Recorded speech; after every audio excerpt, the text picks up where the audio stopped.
All my life I had to be patient. Like Meek Millie, I was dream chasing. Finger to the law when I see haters. Oh, the feeling when you tell your niggas we made it. Ooh, baby. Ooh, baby. Ooh, baby. Ooh, baby. It's showtime like Kareem Lakers. I make a masterpiece, seem basic. No Meek Millie, but I'm dream chasing. Took the shortcut like Anita Baker. I want the bright lights that you see in Vegas. I need a big house with like 3 basements. Drop an M on the whip, think I'm speed racing. Don't know if it's the Transformer or the Green Ranger. My nigga Mac got the beat banging. Young nigga selling crack as a teenager. Had fiends playing baseball out here free basing. Had me showing off the rings like a Freemason. My mama gone, but I keep pacing. Trying to keep it all together like I need braces.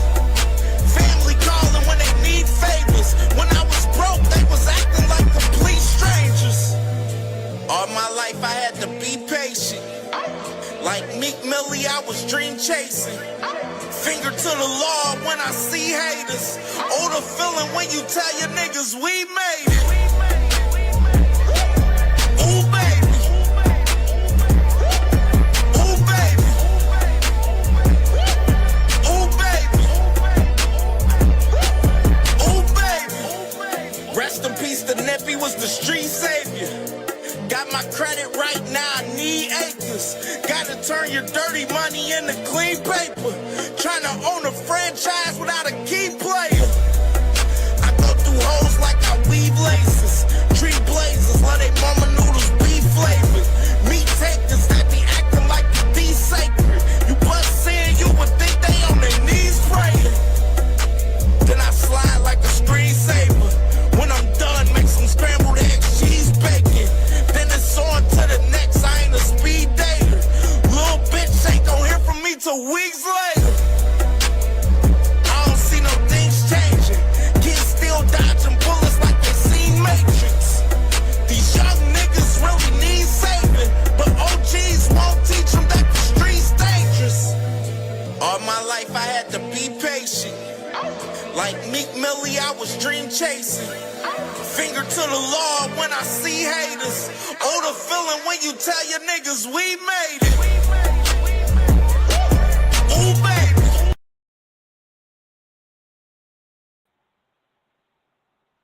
Yo, what's good? What's good? What's good, man? We back in full effect, man. Sorry, but not sorry. Boxing Talk Wednesdays, man. Hey, it's about to be a lituation. I'm gonna tell you right now, man. For the first show of 2026, man.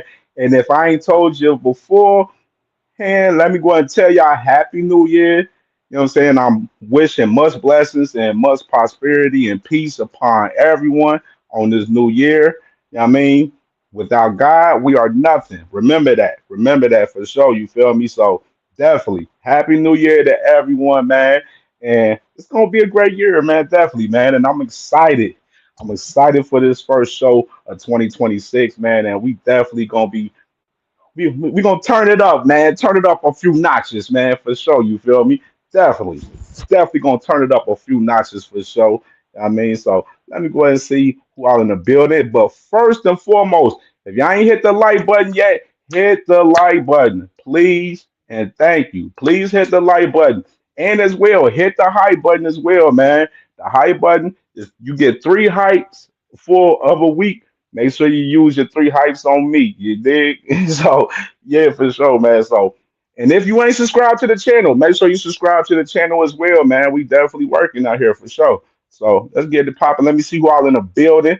Salute to my brother, all things, man. Salute to my brother, all things. Always showing love and support, man. For sure, you dig.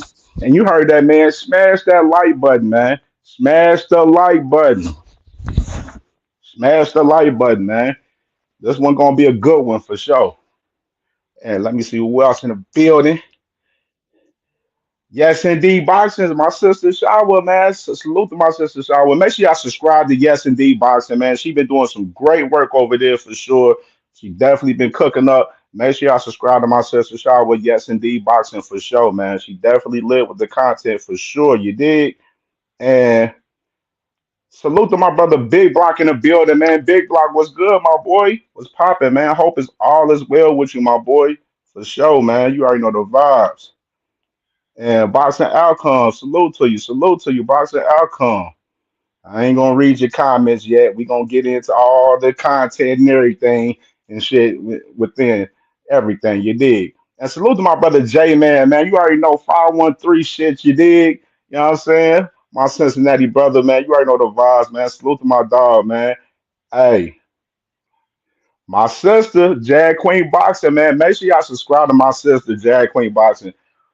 One of the best in the game doing this shit, man. I know how hard she work at this shit, and make sure y'all subscribe to her, man. She definitely lit with the content, man, for sure. And we got another reader room on the way. The first reader room is definitely on the way, and it's a good one. So stay tuned. And salute to my brother BVO Sports TV, man. Cleveland, stand up, man. You already know Ohio shit, man. Salute to my brother BVO. Make sure y'all subscribe to him and the SCN family over there. You dig? You already know the vibes. Yes, sir. Yes, sir. Yes, sir. Flyer, Flyer, the leader of the Hanos clan. Yeah, man. Salute to Flyer. Make sure y'all subscribe to Flyer too, man. Flyer, I'm saying I could appreciate what he doing. He got a platform for the Hanos clan over there. They need their own platform so they can go ahead and crowd wolf about Austrian and all the other little bullshit and Dickie, Devin Haney on they little platform, you feel me? But salute to Flyer. Make sure y'all subscribe to Flyer. And salute to my brother, Mr. Altruistic, man. Another one of my 513 Cincinnati brothers, man. Salute to my brother, Mr. Altruistic, man. Salute to you, my boy. You already know the vibes, man. You already know the vibes, man. Fuck with my boy Heavy, you did. You already know. Yeah, man. We gonna have a fun one. We gonna have fun today. Best believe that. Best believe that. Best believe that, man. So. All right, man. Let's get with this first topic that we got, and we're gonna build in. We're gonna build like it's gonna start slow, then it's gonna heat up like we do as usual, per usual. But we got a lot of topics to cover. It's been a lot going on in boxing in recent time. Let me do this. You did. Yeah, it's been a lot going on in boxing, so we definitely gonna be talking about a lot tonight. A lot tonight. Hold on 1 second. Let me clean off something real quick. All right. Yeah, so we got a lot to cover in boxing tonight, man. Camera on and everything tonight, man. What's popping? What's popping, man? Much love to everyone, man. So let's get with this first topic, man. All right. So of course we had the conversation last week Anthony Joshua got in a bad car accident out there in Africa out there and two of his team members passed away and everything. And then this report coming from his uncle saying that he has retired from boxing, but seeing other reports like nothing is firm that Anthony Joshua is retiring from boxing. Nothing. He hasn't even came out and said he's retired from boxing. So the rumor of Anthony Joshua retiring from boxing is cat. It's not true. Definitely not true. You know what I mean? And I should have got that screenshot, but somebody close to Anthony Joshua even concluded the same what I just said, that Anthony Joshua is not officially retired from boxing. So that rumor, not true. And we can get into this other shit that we got. So, of course, it's been a conversation with Fabio Worley, who he gonna fight next. And before we get into that conversation, let me play this video real quick. Let me play this vid from the bull, and let's get it. King, you won everything in the sports. I've won literally everything from the regional belts in England to Super World titles, Fighter of the Year twice, Ring Magazine, twice, WBC, every one of them, every world title belt there is. But for me, there's nothing else other than fight game. I love this fight game. It's not for financial gain. I could have retired 10 years ago. Made an absolute fortune. It's not about the money, although I always want a good deal, for sure. It's mainly about the love of the fight game and the sport. I'm 37 and 38 this year. I'm older than a motherfucker, but I love to fight. I have zero other interests, only fighting. I was born and raised to fight. My destiny lies within the fight game. Yes, sir. And at the end of it all, I'll be punchier than a motherfucker, and I'll probably end up in a wheelchair like the rest of them all. Punched to death. Don't know if it's Tuesday, Wednesday or December, but it's the game I chose. It's the life we chose. This is the life I chose. We're not stopping. We ain't stopping. We ain't fucking leaving.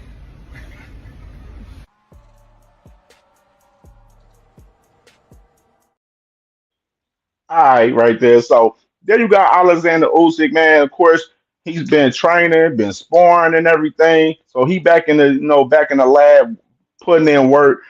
And let me play this from Mr. Worley. Nah, look, I hope you've done well. I hope he's training hard, shedding the pounds. I think he's in Thailand or something like that, He enjoying is the with sun and the Kevin weather. Lorena, him and Kevin Lorena here. Yeah, so look, I hope they're having a good time out there. If he is going to have a little warm up, then look, I hope he's fit, healthy. I hope he comes through it. I hope it's not a banana on the skin and throws everything in the works. And look, if that is really what you want to do, I don't think you need to, because it's just little old me. Don't worry about it. I'm no trouble. But if you do need a little warm up, then fine, do what you got to do. But after you're done, give me a call.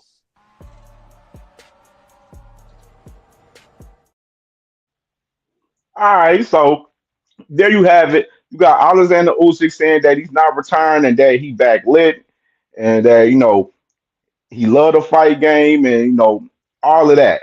Then you got Fabio Worley, speaking about Tyson Fury, saying, "Yo, Tyson Fury, yo, if you need a little warm up, take your warm up, but give me a call. We got to see each other." You feel me? And just backtracking to Anthony Joshua. Of course, all the speculation, that Tyson Fury, Anthony Joshua, big heavyweight fight for the UK in particular, supposed to go down possibly towards the end of 2026, summer 2026, either or. But with everything going on with Anthony Joshua currently right now, we don't know if that's going to happen at the moment. So in play, you got Fabio Worley. He looking for an op right now. Tyson Fury, he's a guy that said that he's back. Hey, if Tyson Fury want to get it cracking with Worley, I'm fine with it. I'm absolutely fine with it. And that'll be him fighting for a strap, man, for that WBO strap. So Tyson Fury himself, he said it could be an option later in 2026. Fabio Worley said, give me a call. So we'll definitely be stay tuned into that situation in particular, for sure. And what else we got right here? And staying with the heavyweight division, we got a lot tonight. So of course, this weekend, man, Ajay Cabiel, he's fighting. I ain't gonna pronounce his name because if I pronounce his name, I'm gonna jack his name up. But it's Naya. We're gonna say Naya. But Ajay Cabiel, he's fighting this Saturday against his Naya in his hometown in Germany. Got a hometown fight, and he's gearing up for that and everything. And then Ajay Cabiel had an interview in recent time, and of course, he won't smoke with Alexander Usyk. Alexander Usyk right now, of course, he on the Deontay Wilder motion right now. You know what I'm saying? He's petitioning for Deontay Wilder. They're in big negotiations for a big heavyweight fight right now, Alexander Usyk and Deontay Wilder. But Ajay Cabiel, he's putting it out there. He won't smoke with Usyk. He won't smoke with Usyk, and I love to see the fight. I ain't gonna lie. I love to see the fight. I like Ajay Cabiel. Definitely. Big fan of Ajay Cabiel, especially the work he did in that previous fight that he had with Zhilei Zhang, for sure. And just speaking pertaining to Usyk, No, Usyk said he wants to fight two, three more fights before he retires, starting with Deontay Wilder. So Deontay Wilder is the fight that he has, on the menu personally right now. And Alexander Usyk talking about two or three more fights. Hey, maybe he can squeeze Ajit Cabial in there if the fight, is big enough. But y'all gotta understand, like I always tell you guys, these fighters are looking for monetary gain in their fights, as they should, especially with them putting themselves on the line out there, fighting and everything. You feel me? Alexander Usyk, I knew he wasn't going to go into a fight with Fabio Wardley because he felt like it's not a big money fight. A fight with Deontay Wilder is a big money fight due to the fact that Deontay Wilder, being a long reigning champion for the WBC, defended this title for several years. And of course, we know Deontay Wilder. A lot of people be like, hey, Deontay Wilder, he shouldn't be boxing. They feel like, he fell off. He ain't no good and all of that. I understand all of that. But these are grown men. They're going to decide what they want to do. You know what I'm saying? At the end of the day. And if Deontay Wilder want to fight Alexander Usyk, hey, by any means, do your thing. You know what I'm saying? I'll be there covering it. I'll be watching it and all of that. You feel me? But Alexander Usyk, no, he said he wants two, three more fights. Starting off with Wilder, maybe he can fit Ajit Cabial in there, possibly if the fight is big enough. But I'm gonna tell you right now, with Alexander Usyk, he wants big money fights, as he should, and that's the stipulation of what's going on for sure right now, in particular. And another heavyweight update while we on the heavyweights. So today, Frank Sanchez, Richard Torres, the IBF final heavyweight eliminator purse bid has been postponed as they are close to a deal. They just needed more time to finalize this fight in particular. And if the fight gets done, the fight is going to be on the Mario Barrios and Ryan Garcia February 21st card. And it's kind of crazy though. Or they said on the Fundora Thurman card, possibly in March. Me personally, I don't think Fundora and Thurman is going to be main event in March. I think they're trying to put them in a situation where they are the co-main to a fight with Manny Pacquiao, or a possible return if Tank Davis was to return in March, which I don't think Tank is going to return in March personally, but most likely Manny Pacquiao for sure. So we'll stay close to Frank Sanchez and Richard Torres in particular. Frank Sanchez, they had an eliminator set up for him with Moses Atama. Moses Atama declined. They had it with Daniel Dubois. He ended up declining. And then they had it with Jared Big Baby Anderson. He ended up declining. And now they on Richard Torres currently right now. And we'll see if this fight ends up getting finalized. But it looks like from what they're saying that this is close to being finalized. So we'll keep everyone updated if this gets finalized and everything. You feel me? So let me see who else in the building. You feel me? It's a lot of people in the building coming through, coming through. Make sure y'all hit that like button, hit that like button. You feel me? Subscribe to the channel if you ain't subscribed, man. This gonna be a fun show. We building, we building, we building. And salute to my sister, Miss Joette, man. Much blessings to Miss Joette, man. Salute to you, sister. You already know the vibes. Much love to Miss Joette. And who else in the building? My boy Ruben Langford, man. What's popping with you, brother? What's popping? Salute to you, dog. You already know the vibes, man. You already know the vibes, brother. Hope all is well with you, my brother. Tim Layton, man. What's popping with you, brother? Tim Layton, I see you in the building, my boy. Salute to my brother Tim Layton, man, in the building, man. You already know JBT. You feel me? No evidence in the building. Salute to my boy, no evidence, man. You already know, man. Salute to my dog, man. You already know the vibes. All right, all right. All right, so we can get to this next topic. All right, so obviously you got two fights this week with Ajit Cabiel and Naya, and you got Sabril Matias and Dalton Smith this Saturday for the Barclays, man. I think it's a lot of tickets. I think they should have never had this fight in the Barclays. I do not know why they rented out the Barclays for this fight. They got several fights on this card in particular, but it's this fight is already flopping. It's a flop. It's hella seats, hella tickets available for this fight, man. If you're in New York and you in the boxing, man, hey, go check out Sabril Matias and Dalton Smith this weekend, man. 140-pound title fight, man. WBC. Um, Big fight right here. Sabril Matias, of course, in recent time, and they had him.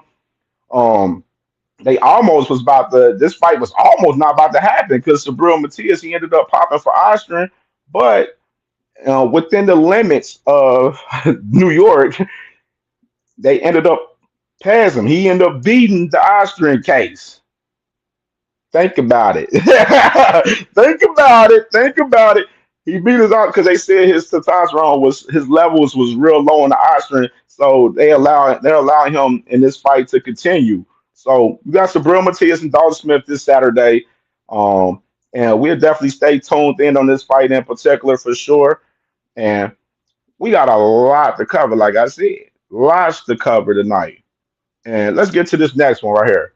All right, so in recent timing, they ordered Jaime McGee to fight Osley Iglesias for the IBF vacant 168-pound title.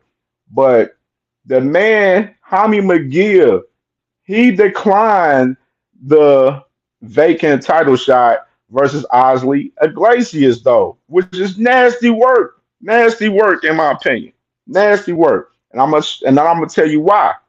Because you got this right here now. And this is crazy right here. The news that I seen is crazy because I thought this guy was about to fight Edgar Berlanga, but now you got Armando Resendez, 168-pound WBA champion. Right now, they got negotiations going with Armando Resendez with Jaime McGee. And an original, Armando Resendez was going to fight Edgar Berlanga, like I just mentioned, but and they were going to fight on that Mario Barrios and Ryan Garcia card February 21st. But now you have negotiations with Jaime McGee fighting Armando Resendez. Now, y'all tell me, I ain't the smartest man in the world. I'm going to tell you that right now. But for him to go from this right here, fighting Osley Iglesias, to wanting to fight Armando Resendez, it look like somebody picking and choosing on how they want to move right now to me. Y'all let me know if I'm bugging. I know I ain't bugging, but Jaime McGee is trying to find an easy route to become champion at 168, and he think it'll be easier to fight Resendez rather than Iglesias. And we just had recent timing with Canelo. He ended up declining to fight for that IBF title to fight Osley Iglesias in recent timing. But then, hey, so fried though. You got Canelo. He back working out. He back. You know what I'm saying? No shadow boxing and everything. You feel me? So nasty work a little bit. Lets you know that that man Canelo really don't really want no smoke with Iglesias, honestly. But Jaime McGee definitely funny business for Jaime McGee right here though with Armando Resendez. I mean, fight to be interesting. Of course, we're gonna cover it and watch it, and we'll stay close to the situation if it does finalize. But that's the the motion that Jaime McGee is on right now, trying to fight Armando Resendez and declining the IBF vacant title shot versus Osley Iglesias, man. So that's what we have right now in the recent time as far as that situation in particular. And let me see. And salute to my brother. Hey, salute to my brother D1, man, with the $5 banger, man, and the cash app, man, for sure, man. Definitely. Salute to my brother D1. And make sure y'all subscribe to Angry White Man Boxing Podcast. D1 and William Old School. Best, one of the best in the game. My boy D1, cold with his shorts, cold with the content, man. So salute to my brother, man, D1 and William Old School, Angry White Man Boxing Podcast. Make sure y'all subscribe to him, man, for sure. My boy Thrill Hill in the building. Salute to my brother Thrill Hill, man. You already know. My Washington brother. Salute to you, brother. I already know you kind of Demond Williams, Washington. Nasty work. We'll talk about that on the college football show.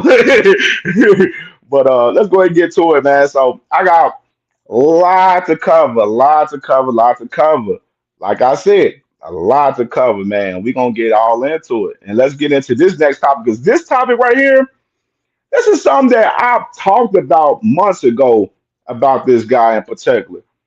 This guy be moving mad funny, man.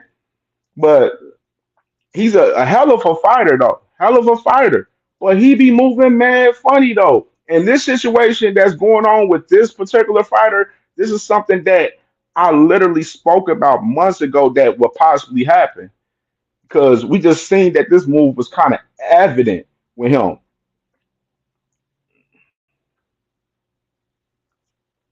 The man, Dimitri Bevel, man.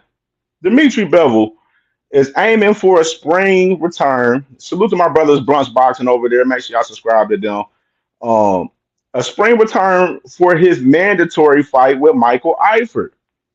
And nasty work, man. Because I literally predicted that this shit would probably happen. And originally, Dimitri Bivol was negotiating the trilogy with Beterbiev. No, that was the whole move that they were going to end up fighting in the trilogy in Russia in their hometown. They had an investor from Russia that was going to invest in the fight and everything. They're going to get it going.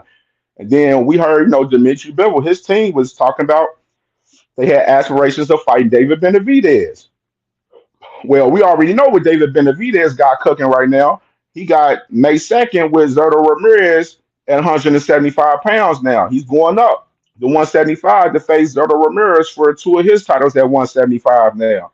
So Dimitri Bivol, I said when he had that little situation with the injury that he had, talking about his back or whatever. And then, but I told y'all the week before before he announced that he was having surgery on his back, I told y'all that Dimitri Bivol was working out the week prior to him announcing that injury.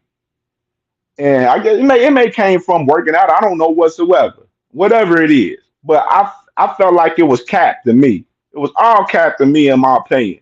You know what I'm saying?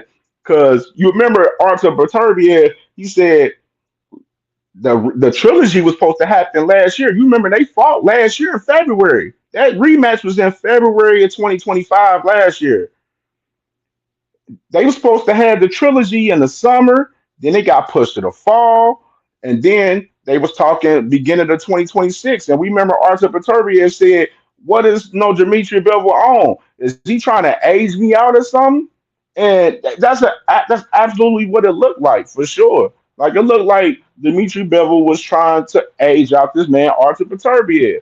And this trilogy, Dimitri Bivol, him and Eddie Hearn, they the ones that said that they was going to honor the trilogy with Artur Beterbiev. They're not doing that with this in this situation now by taking Michael Eifert, which is, I guess they feeling like we need to take a soft touch to come back and get back right 100%. And then we'll go into a big money fight with Beterbiev or Benavidez in 2026. Because if he want to get some big money, he gonna have to fight one of the big dogs. Because you ain't gonna get no big money fighting Michael Eifert. That's just the fact of the matter. But it's real interesting. I told y'all Dimitri Bell will be moving a little shaky, baby. Moving a little shaky, baby. And I've been saying this for a long time about Dimitri Bevell, man. For sure. Like Dimitri Bevell moving shaky in a situation. I still want to see him fight either Beterbiev in that trilogy or David Benavidez. But we shall see, man. Michael Eifert is the first op that he's going to take in 2026. It is his mandatory. Michael Eifert has been his mandatory for a very long damn time. And he almost was about to vacate the title. And he filed an exemption when he had that injury where they accepted his exemption. And now he's about to fight Michael Eifert in this mandatory, looking like to start off and get his field back, and then possibly go into a big money fight with Beterbiev in the trilogy, or maybe down the line, depending on what happens with David Benavidez, that'll be the situation. You feel me? So we'll stay tuned in that situation, but gotta call it out. Nasty work, and it's something that I predicted, man, for sure a while back, and it's definitely looking like it's coming to fruition for sure, man. So We got more. We got more. So let me see. Let me see where I want to go next with it. Let me go. Let me see. Oh, we. All right, we can do that. Let's do this real quick. Knew Zonda very well. We've been training together, had many sparring, and yes, like there are many different style, and like I feel like I'm at the point where I'm ready for anybody, like, and I have the experience, like I had the time to think about things, to train like in the quiet, like, and just focusing on training and all the side. And yeah, like I'm ready for anyone. And this fight, Xander Zayas is a great fighter. He's like clever, he knows what he's doing. I'm looking forward to challenges like that. Like he got a belt, I got a belt. I'll be down. Like I wanna move on and get to fights, good fight, great fights. That's what excited me. And now in this position, whichever fight can be make quickly, easy, make sense for both sides. I'm down for that.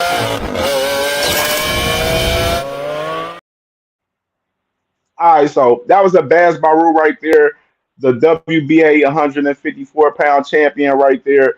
He spoke about him sparring with Xander Zayas, you know, and not recent time, but they sparred in the past. But when they sparred, where they were, getting ready for other opponents and stuff. So they basically was, touching up on things. You got to work like this, and everything. So, and you will see it more so in this clip right here from Xander Zayas, which we're gonna get into this right here. This shit is good. Abbas Barao is a great fighter. He's a very aggressive fighter. I feel like a lot of people underestimate him because he's not known here in the States. But I've had the pleasure to spend some times in the ring with him, and Mhm. and and I know what he could bring to the table. But I know he also knows what I bring to the table. So January 31st is gonna everything's gonna be tested. It could be it could be beneficiary because you learn some things about the fighter. Some of their rhythms. But that always changes because every preparation is different. Maybe when I was preparing for certain fighter that we sparred, or he was preparing for certain fighter that when we sparred, we wasn't working on the same things that we're gonna be working for each other. So sparring is sparring, but you could definitely take some feedback on some stuff. Geronen is excuse my French, but he's gonna put belt to ass. I feel like Geronen is gonna beat Virgil Ortiz. Uh, he has all the attributes to beat him: athletic, strong, fast, sharp, great defense, great movement. I mean, Ortiz is just strong.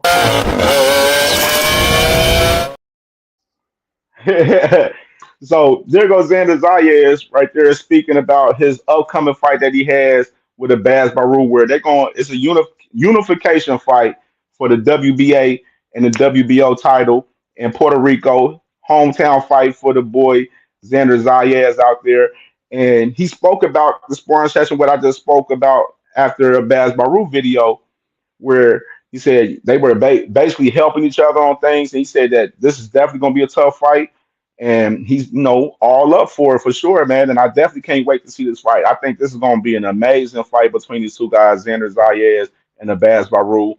And hopefully Abaz Baru, you bring it, man. You gotta bring it. You gotta beat Xander clear in this fight. You fighting on the top rank. So you gotta beat him clear.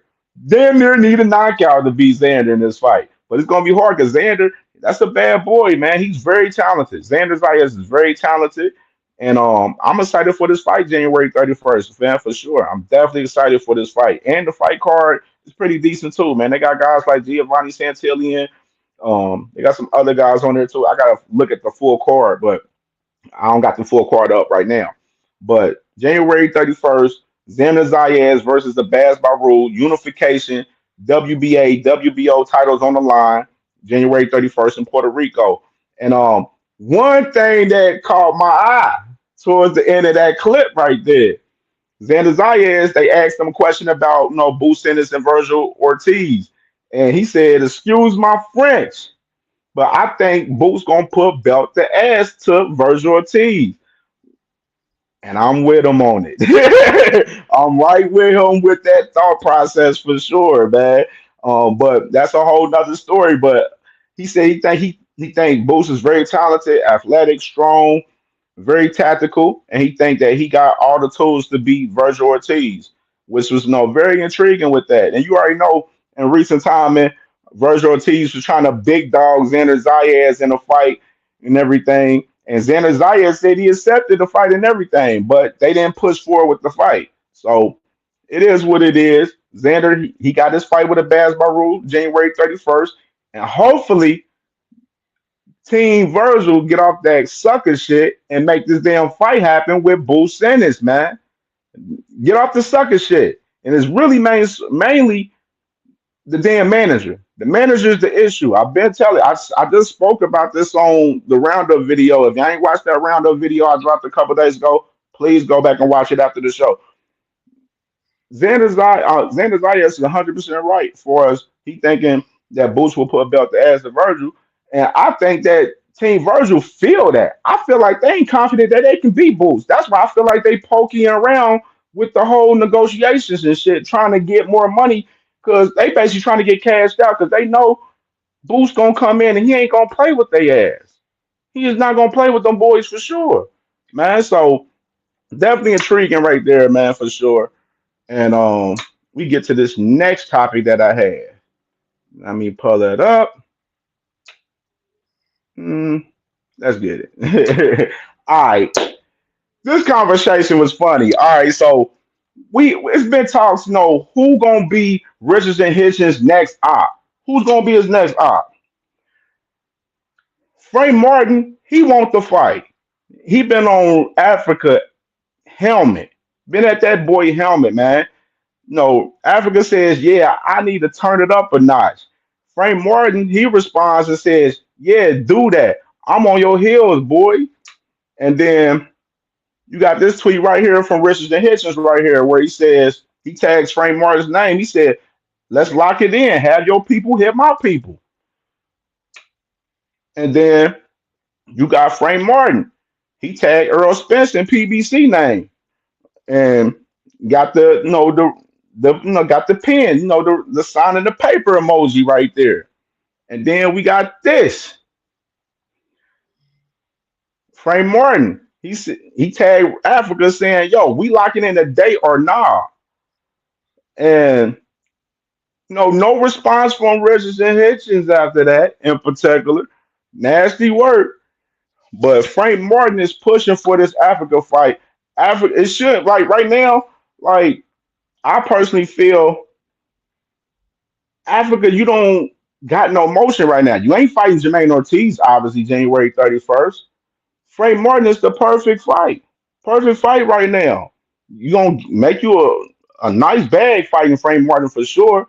Possibly the fight will probably be on a PBC card that they have coming up starting off in the year. It's no reason why this fight shouldn't happen at this point. Africa ain't fought nobody since he fought Cambosis. Like he ain't did nothing since he fought Cambosis. We need to see Africa in some action, man. And I think Frank Martin, coming off the performance he had in his last fight, hey, let's get it cracking. Let's get it cracking, man. Like there shouldn't be no reason why we don't see this fight happening, man. There's no reason why this fight shouldn't be happening with Frank Martin and Africa. Frank Martin's available, Africa's available. Let's get it cracking. Like, let's get it cracking, man. Like, let's get it cracking. You know what I'm saying? Like, stop all the bullshit. Let's see this fight, man. Africa needs some, and it's a fight that Africa. I feel like he need to fight a guy like Frank Martin. He ain't fought a guy talent up to that talent personally, in my opinion, like Frank Martin personally. You know what I mean? So, and it's a good name for his resume, and it's a good name for vice versa. It's a good name for Frank Martin resume as well at 140. So definitely we'll be staying locked in on that fight, seeing that this fight ends up materializing, and we can go to this next topic. All right, let's go ahead and get it. So back to Boo Sanders and Virgil Ortiz. So in recent time, man, we've been seeing cryptic messages from Virgil Ortiz manager, Rick Mirajan, whatever his name is. And this is another cryptic message right here where he types in his story talking about people making real moves out there in anticipation for them Ortiz Ennis tickets. I'm like, okay, well, what's the point of even what's the point of even posting this and saying this? You know what I mean? Is the fight locked in? Did y'all sign y'all part of the deal? Like, what's the point of even posting this? You know what I mean? And then even further, he goes on and posts this right here, saying that always know your value. Defend it outside the ring as in it. So, and this was very telling to me because it goes back to the whole conversation right here that these guys are really bargaining for a big bag. They want a big bag because, like I said, I don't believe that Team Virgil believe they can beat Boost Ennis. That's why they up in the bag where they want 10 million. They want maybe 15 million. I don't know. I know the first number they threw out was 10 million. But in particular, they trying to get cashed out. They trying to get cashed out, in my opinion. You know what I'm saying? They don't have no confidence that they can beat Boost Ennis. That's just the reality of it. You know what I mean? All that big dog shit they try to do with Xander, they ain't doing none of that shit over here with Boost Ennis. Boost Ennis and his team, they standing firm. We want the fight. We trying to get it cracking immediately. While you got Virgil Ortiz and his team, they pussyfooting over there. They over there talking, oh, we want this, we want that. Oh, we know y'all, we know the zone gonna make this. We need to get this. And then, oh, the zone, they trying to force us to fight. They can't force us to fight. We know our value and all of that shit. When you got a team that's saying that, it's basically screaming that these motherfuckers are scared to fight for real. They don't believe they fighter can beat the guy that they negotiating with. That's just the simple fact of the matter. And that's what we have right here in Virgil Ortiz. Virgil Ortiz been ducking Boots in 4K since Boots came in that ring after Virgil Ortiz won his last fight. Ducking him in 4K. Dead ass. You know what I mean? And nobody, any Virgil fans, they can't refute that shit at all. Can't refute it at all. We seeing it in 4K that these boys is ducking. And it's nasty work to see this shit for real. Because Virgil, I believe he a tough motherfucker. But he, in my opinion, I would have got rid of that manager. Because dude ain't helping a situation at all. He's not helping a situation at all. He's making them look like some suckers out here. And Virgil ain't coming out speaking on his behalf. He just letting dude Rick Mirajan just, fuck this whole shit up.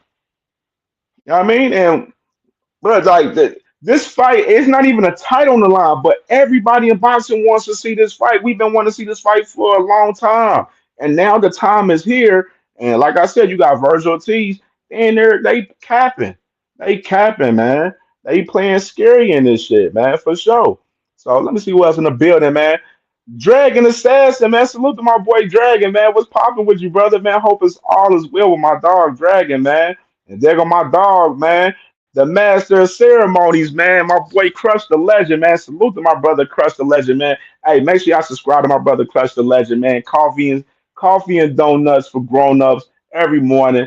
You already know it's about 6:30. I don't know. My man Tom his time be a little off, man. Crush, you gotta let him know what time you live every morning, brother.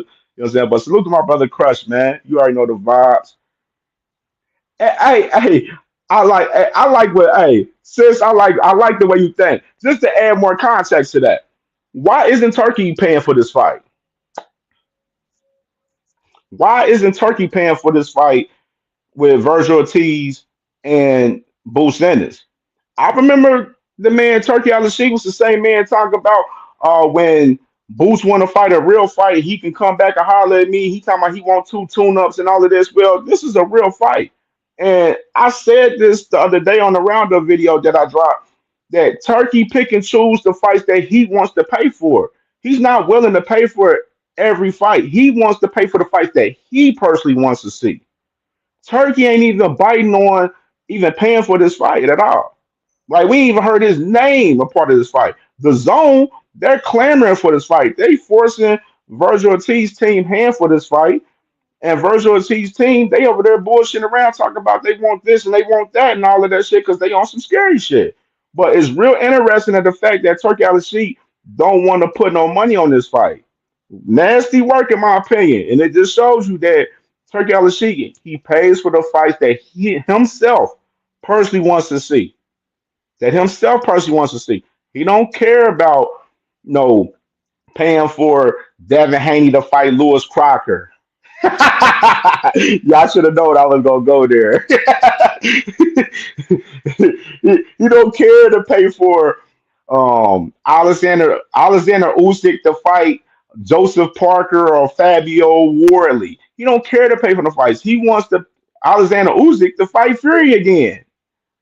You know what I'm saying? Like he wants shit like that. Like nobody want to see Alexander Usyk and Tyson Fury fight for the third time. I damn sure don't. Especially after Usyk then watched them damn near twice to me, in my opinion. You know what I'm saying? No. So, like I said before, Turkey Al Sheik, he picks and chooses the fights that he personally wants to see and pay for. And this is a true, evidence right here of him, right here, picking and choosing the fights that he want to pay for because he ain't even involved with the negotiations of this shit at all. And it's real live nasty work. It's real live nasty work for real. To see that shit in 4K for sure. You know what I mean? So let's go ahead and go to this next topic that I have. We can do that. All right, so we got some shit.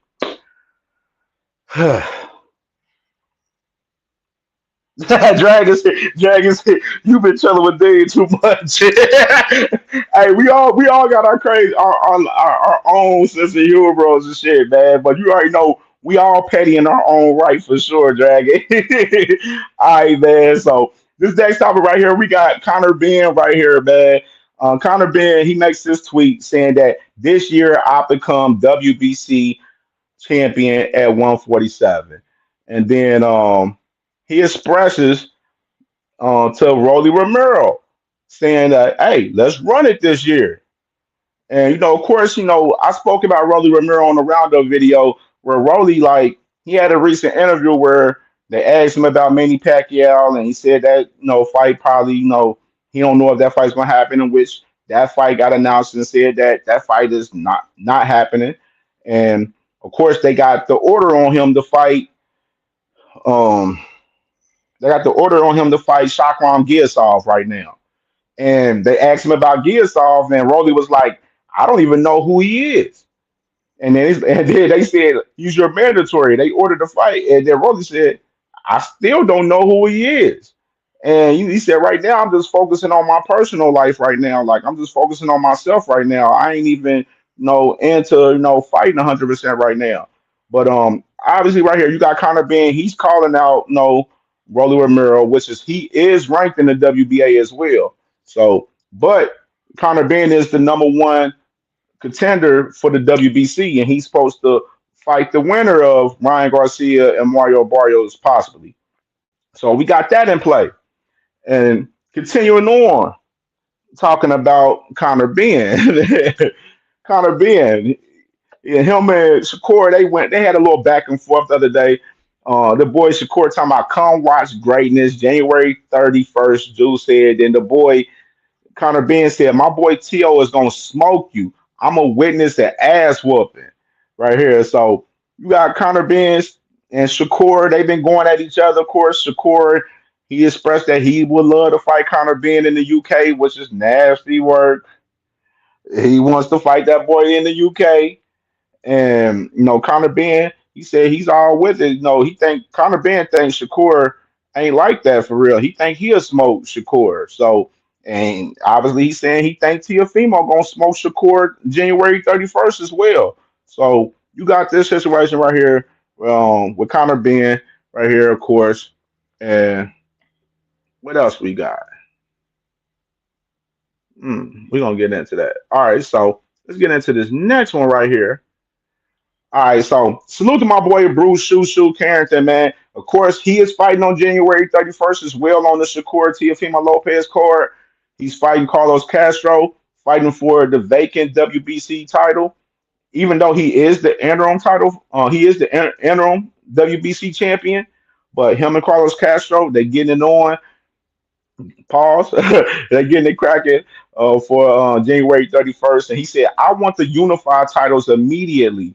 None of those guys will be able to beat me. And well, he said none of these guys will be able to deny me. And of course, in recent time, and we know Shushu, he's expressed that he wants to fight Rafael Espinosa. And if y'all seen my 2026 sorry but not sorry boxing wish list, I had that fight on my wish list for Shushu Carrington to fight Rafael Espinosa. Me personally, I feel like Rafael Espinosa is an amazing fighter. He's one of my favorite fighters, along with Shushu Carrington. Definitely one of both of these guys are my favorites, and I definitely want to see that fight happen. Want to see that fight happen, and they both on top rank, so it's no reason why we shouldn't see Shushu Carrington fight Rafael Espinosa you know, after Susu captures this WBC title fighting Carlos Castro. Carlos Castro, tough fighter. He definitely fought Stephen Foden that first fight at 126 pounds for Stephen Foden win after he fought anyway and lost to him. And he gave Foden a tough ass fight. A lot of people felt like Stephen Foden almost lost that fight for real, for real. But he gave him a tough ass fight. And now you got Shushu. He's fighting Carlos Castro for that WBC 126-pound title. And Shushu, he expressing that he want to unify the titles immediately at 126. So we'll definitely, keep posted on everything. And I definitely can't wait to see my man Shushu get it cracking on January 31st. I believe it's like a showcase fight for him. It's not a 50-50 fight, and in particular with him and Carlos Castro. So Shushu, I believe he should win that. So we'll definitely stay tuned in January 31st to see what Shushu Carrington does for sure. And let's get to some of the nitty gritty. Now we about to heat up with it. Let's get it. Let's get it. Mr. Shakur Stevenson, come to the table. Roll the clip. Being a master boxer, master counterpuncher, I think for me, I would rather fight a guy who was trying to press me. It's one or two things I got to look out for. Okay, you trying to press me, trying to cut off the ring, and I know you're looking for power. But for me, I didn't necessarily like coming to get guys. Like a guy that was boxing, trying to move against me, that was totally opposite of what I was used to doing. I was always used to being on my angles, using the perimeter of the ring and just, making dudes make mistakes and making them pay for it. But when you saying, nah, come get me, I need you to move around, that was a lot harder for me. My brain had to shift in a different way. How do you fight a good boxer or somebody that makes you not only think, but make you possibly come for them at certain points in the fight?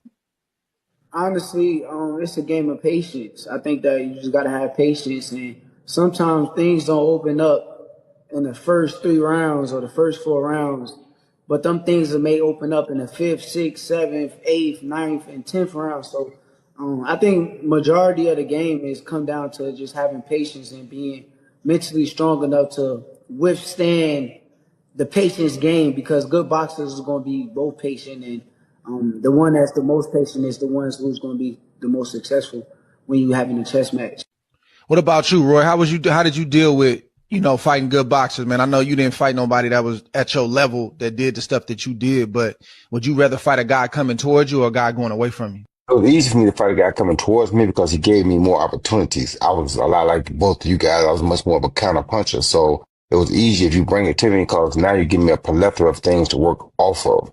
If I got to come at you, it's not what I really was brought up doing. I was more of the chess player. I wasn't the guy that was always going to attack. I attack off of your attack. So I use your attack to mount my own attack. And that's what I like about Shakur. He has great feet. So his feet allow him to force you out of range or out of position, then he can counter. That's why I told him a while back, he just sometimes don't go so far back to take that one step back and get him. He'll get a lot more out of it because what he's doing is perfect. You know what I'm saying? Just was sometimes he's getting a bit too far off the job to be at work. Now that he's calmed it down where he ain't getting too far off the job, he makes it hard for a person coming at him. So it's a beautiful thing. And that's what I love most, guys that came at. All right, so Salute to Andre Ward, Roy Jones Jr., and Shakur right there.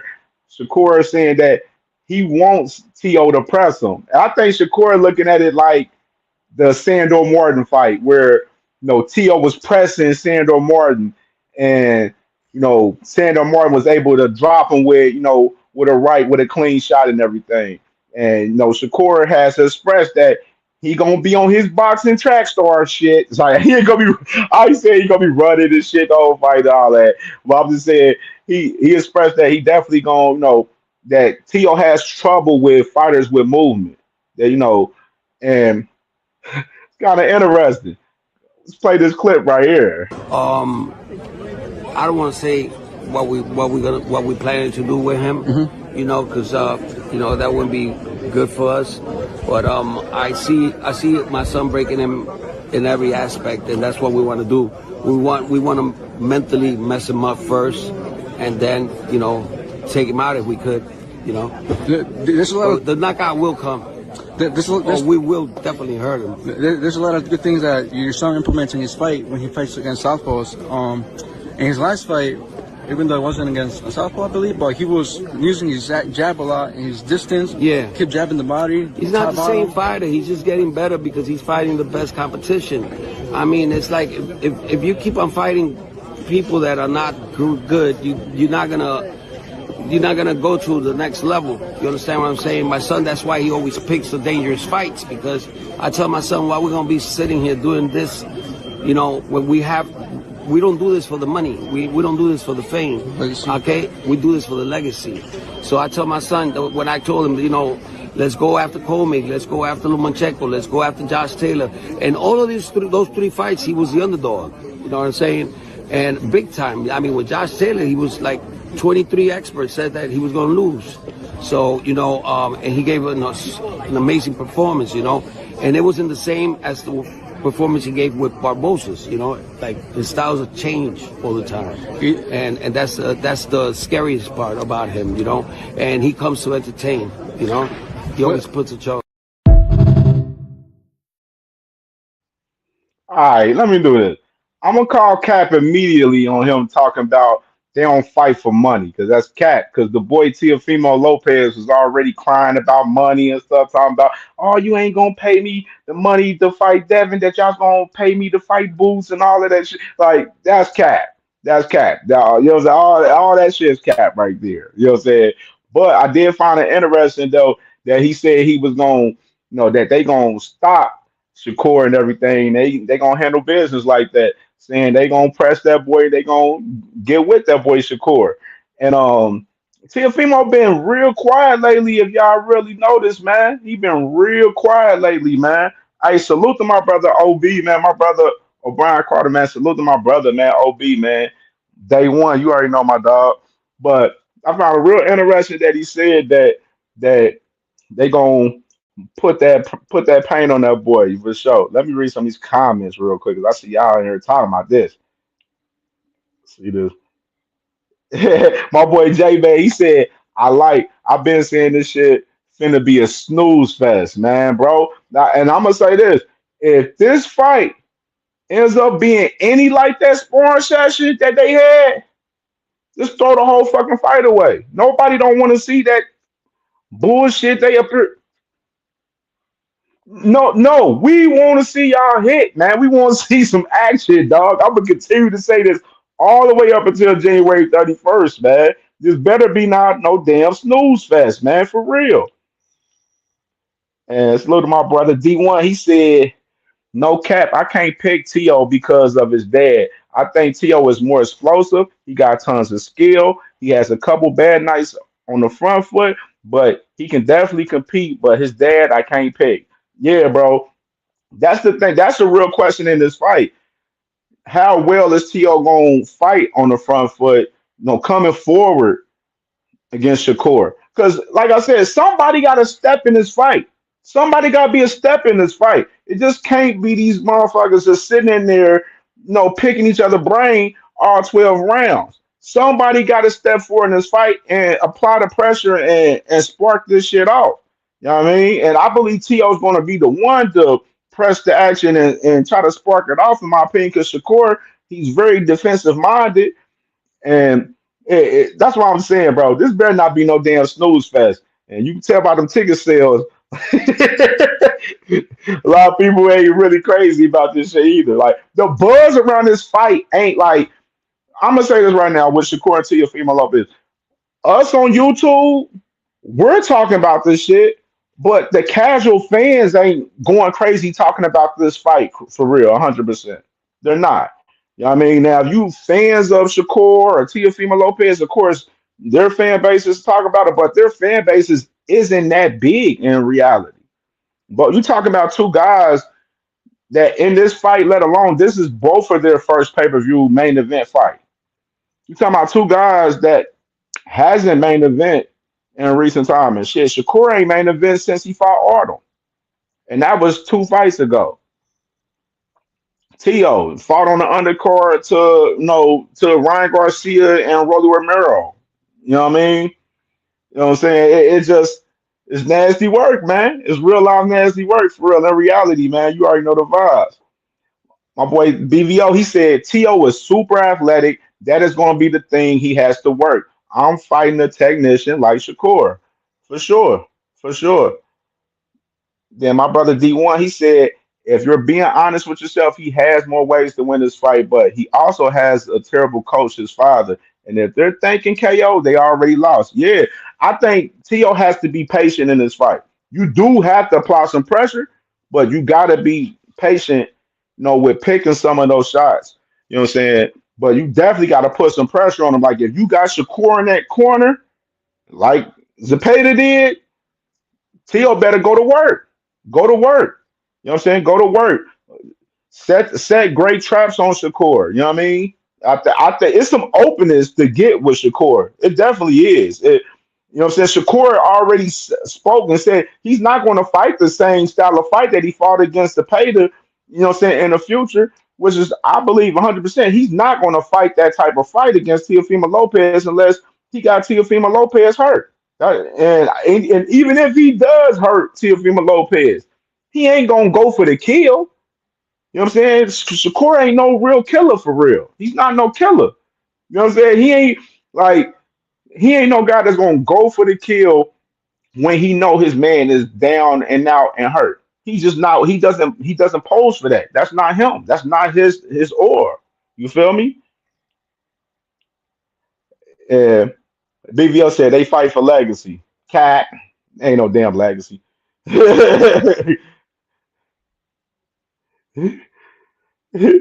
Yes, D. Basha, she said, didn't he say 20 mil to fight Devin at one time? Yeah. Because, I mean, the crazy part about Teofimo Lopez, he's the same guy that said he ain't never made over 1 million fighting. You know what I mean? And then when he talk about the money shit be looking wicked, man. It be looking wicked. That's why I say when they talk about, oh, we ain't fighting for legacy, these fighters, yes, legacy is a part of what they have going on. But a lot of these fighters at the end of the day, they're fighting for the bag, man, for the monetary gain. I don't. It's nothing else to even talk about in that situation for real. Because all these fighters, they putting their life on the line, so they are fighting for the bag, man, flat out. J Man said, "Wasn't T.O. crying, fighting the trailer?" Yeah, definitely, bro. Hey, definitely for sure. And D1, my brother D1, he said he struggles coming forward, and I think he's got to throw up the high guard and beat Shakur ass, not box with him. I agree with you 100% right there, D1 for sure, my brother. You already know the vibes. My boy BVO, he said, no, he is going to box him. T.O. is laser focused. I don't see a KO. Yeah, man. One thing I gotta say, 'cause I mentioned this on my roundup video the other day too. What I found mad interesting that Coach Kenny Ellis, he spoke and said that he believed Shakur is going to stop Teofimo Lopez in the 8th or 9th round, which I was like, fuck no, I don't see that. I don't see that. If Shakur stops Teofimo Lopez, the boxing culture gonna go berserk if that shit happens. The Shakur fans gonna be going crazy. Rich, Blue, Big Dog, Willie, all of them boys, they gonna be going berserk. if that boy Shakur stopped Teofimo Lopez, but I don't see him stopping Teofimo Lopez.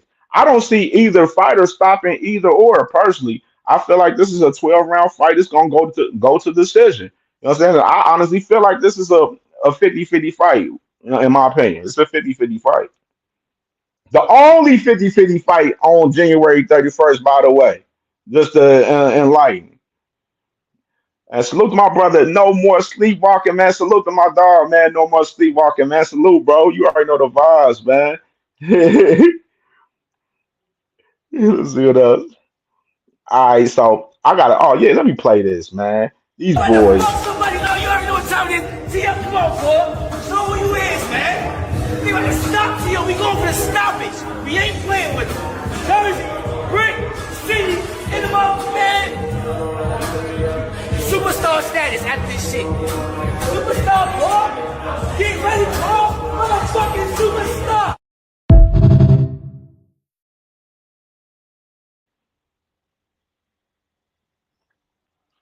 Lot of deeding in that clip right there.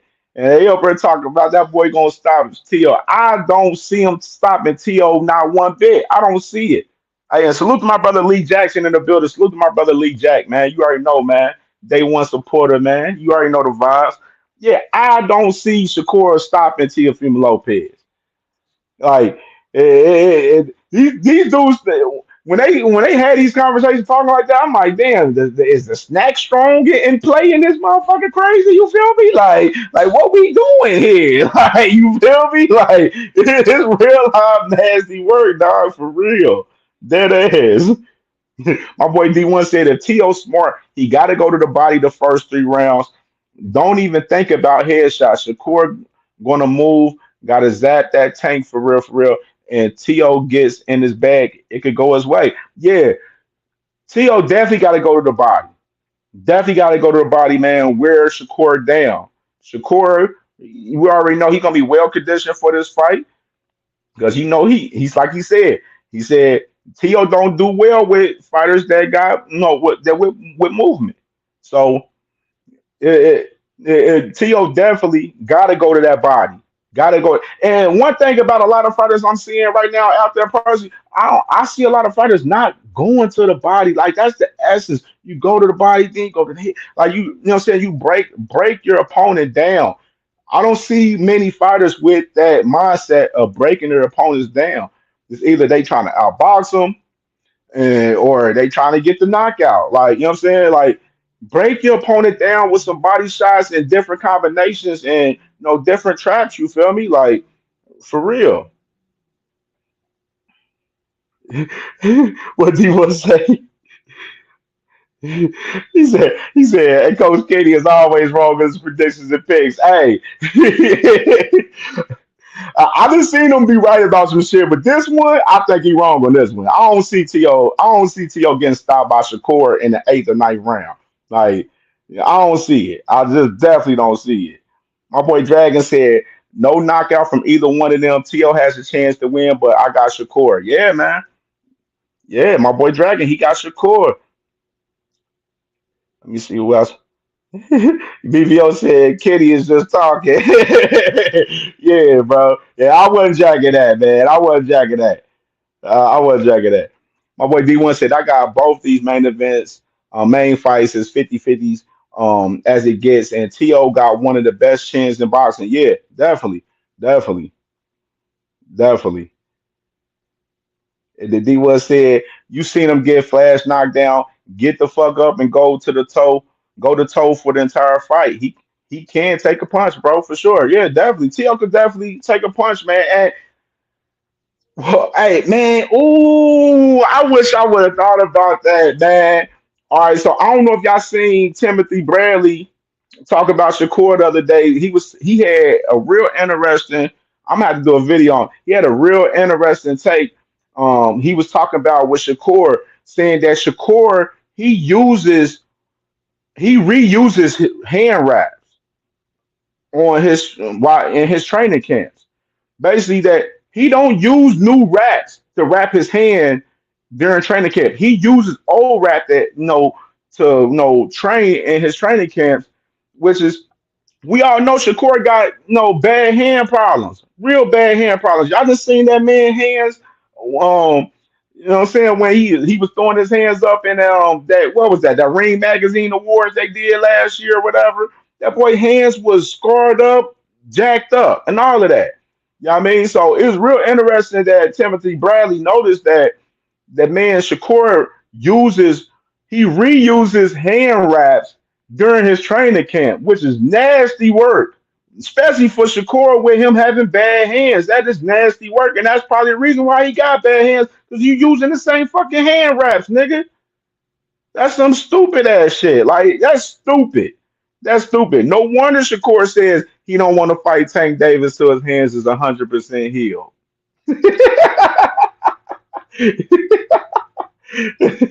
Man, nasty work. Hey, salute to my brother Teach in the building, man. Salute to my brother Teach, man. Salute, bro. And my boy Opulent in the building. Salute to my brother Opulent, man. Hey, and make sure y'all subscribe to Opulent, man. My boy been cooking up on the boxing content on this channel, man. Subscribe to my brother Opulent, man. You already know the vibes, brother. And my boy Ace Austin in the building. My brother Ace Austin, he said Shakur about to make this fight look exactly how it should be. Easy. Hey, a lot of people got Shakur in this one, man. And Shakur, they see something. Teofimo Lopez, they believe that they can beat Shakur. Top rank. They did co-sign. Top rank, best matchmaker of the game. They believe Teo can, win this fight. So we got this fight happening, man. We got this fight happening, dog. Oh man. All right, so let's get to this next John that I got. Let me look up. All right, let's get into that conversation, man. All right, so they posed this question the other day: who will run the welterweight division in 2026? Of course, you got all the four champions right there. Devin Haney, the WBO champion; Rolly Romero, the WBA champion; Mario Barrios, the WBC champion; and then you got Lewis Crocker, the IBF champion. Lewis Crocker, of course, and right now it's looking like they looking at a Conor Walker fight or Jack Catterall fight. They're moving on from Devin Haney, so Devin Haney, he's not going to get the Lewis Crocker fight. Of course, Rolly Romero, he said that he's just working on his personal life right now, so Devin ain't getting that one as well. And you got Mario Barrios, obviously he's fighting Ryan Garcia February 21st, right here. So with that being said, real interesting. When Boxing Scene posed that question, look on the screen. You got Keyshawn, he says, me. Keyshawn, of course, in recent time in the interviews that he's been in recent time, and he said that after he fights Jermaine Ortiz, he moving up to 147, and he trying to grab the titles at 147, that he wants to run 147. And I'm like, okay, I like the energy. And he already expressed that he definitely want to fight Devin Haney. So we got this right here. Mr. Receipts in the building, you feel me? We keep them receipts, you did. Devin Haney says and tweets out to Keyshawn, because Keyshawn said he said that Devin Haney waiting to see what he do with Jermaine. And Devin Haney says, you on the list. We can get it on. And Keyshawn being excited the way he is, he writes on Facebook, he says, after my big win January 31st, Devin Haney just said we fight next. He must don't know what he walking into. BTA all 2026 right there. So Keyshawn, he's in an impression that Devin Haney wants to fight him next. Real interesting. But then you got Devin Haney. Salute to my brother Two Tone, man, the superstar. He asked the question like, man, what's up next? And Devin Haney said, looking at a few different options, no date yet. And I want to say this, man, because I've been seeing this whole dumbass conversation that some of you boxing fans been posing out there talking about Devin Haney being blackballed. Shut the fuck up with that dumbass shit, dog. He ain't being blackballed. Y'all gotta realize with Devin Haney. Devin Haney then burned bridges with promoters along his run. He done burned bridges with Top Rank. He done burned bridges with Eddie Hearn. Obviously, Eddie Hearn, he ain't even pushing for him to fight Lewis Crocker now. He done burned bridges with promoters to where they don't have to fuck with Devin Haney. From what I heard that Eddie Hearn wanted Devin Haney to have to sign a multi-fight deal with him and start with the Lewis Crocker fight. But the Haneys, obviously, they declined. They want to stay independent. They want to do their own thing.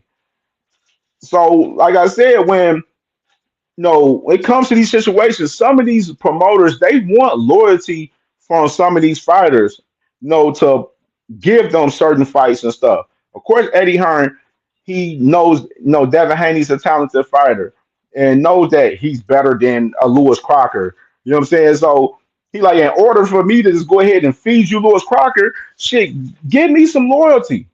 Give me some loyalty. Sign 2-3 fight deal with me. Let's work. But the Haneys don't want to do that. So, like I said, with the Haneys, y'all got to understand that the Haneys got to know, in order to get where you want to go, sometimes you got to do some shit that you don't want to do, which is they didn't did that in the past. But right now, it's looking real fried right now because Devin Haney don't have that many options. He talking about he got different options. Devin Haney don't got that many options. He ain't about to fight Rolly Romero, obviously.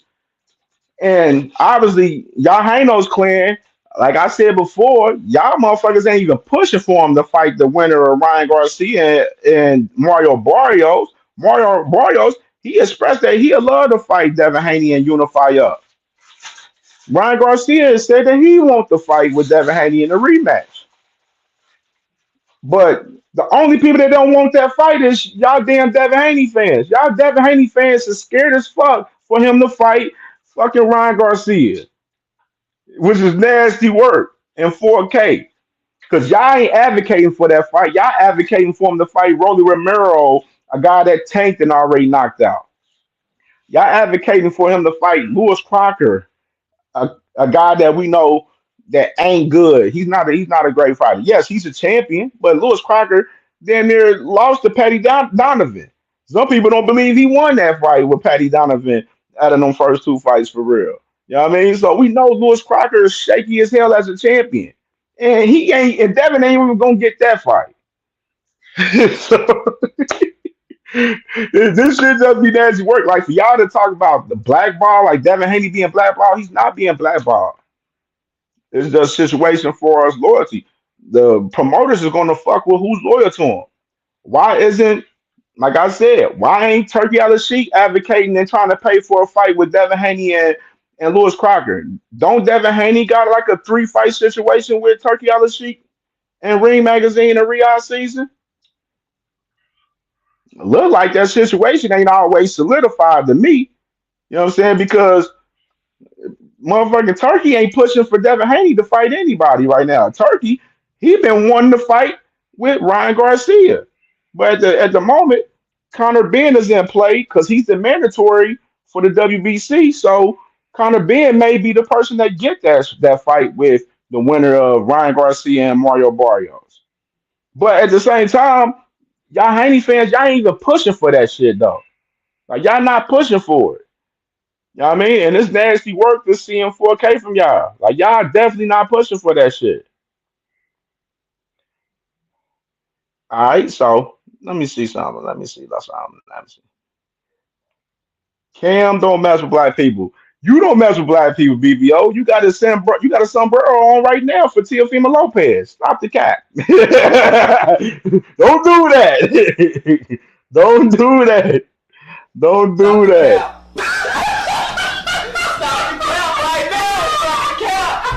No bullshit, bro.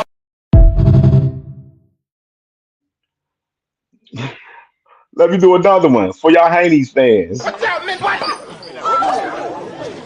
Yo, this punk motherfucker throwing shit at us, Yo, man. man, I smell something, man. You smell something? I definitely smell something in my hair. I smell pussy. Yo, he's a pussy, man. Stick his ass. I smell pussy from y'all Devin Haney fans.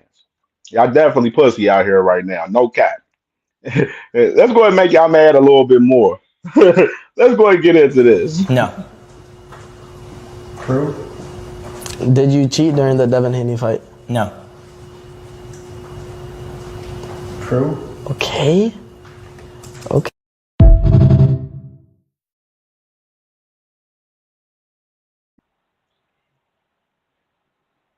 You heard the question. And by the way, that guy that with the lie detector test, he's one of the best guys doing lie detector tests in the game. All the celebs, everybody goes to that particular guy for a lie detector test in particular. You know what I mean? And let me go ahead and play this one since we here with it. We here with it. It's like, fuck. Have you ever taken steroids? No. True. Damn. So what's all these accusations? Have you, bro? I don't know what happened. Oh, did you intentionally take Austrian? No. True. You done Austrian before? That's what they call me for, supposedly. But it was a billionth of a gram. Yeah. It could have came from anything. What is Austrian? It's a type of SARM or whatever type of steroid that is banned. Damn. It's in health food. It's in everything, bro. It's crazy. You got disqualified for that? Got banned from boxing for a year. Yeah, it was the worst thing that ever happened to me because I had a random pick out and then they just. So I was tested for like 4 months straight by VADA. I passed everything, and then I guess the test that I did the day before the fight and then after I tested positive for Austrian. Ask me a question. Which I still don't get. That must have been hard on you. Oh, it was one of the hardest things. I actually really I got depressed for a little bit. Not gonna lie.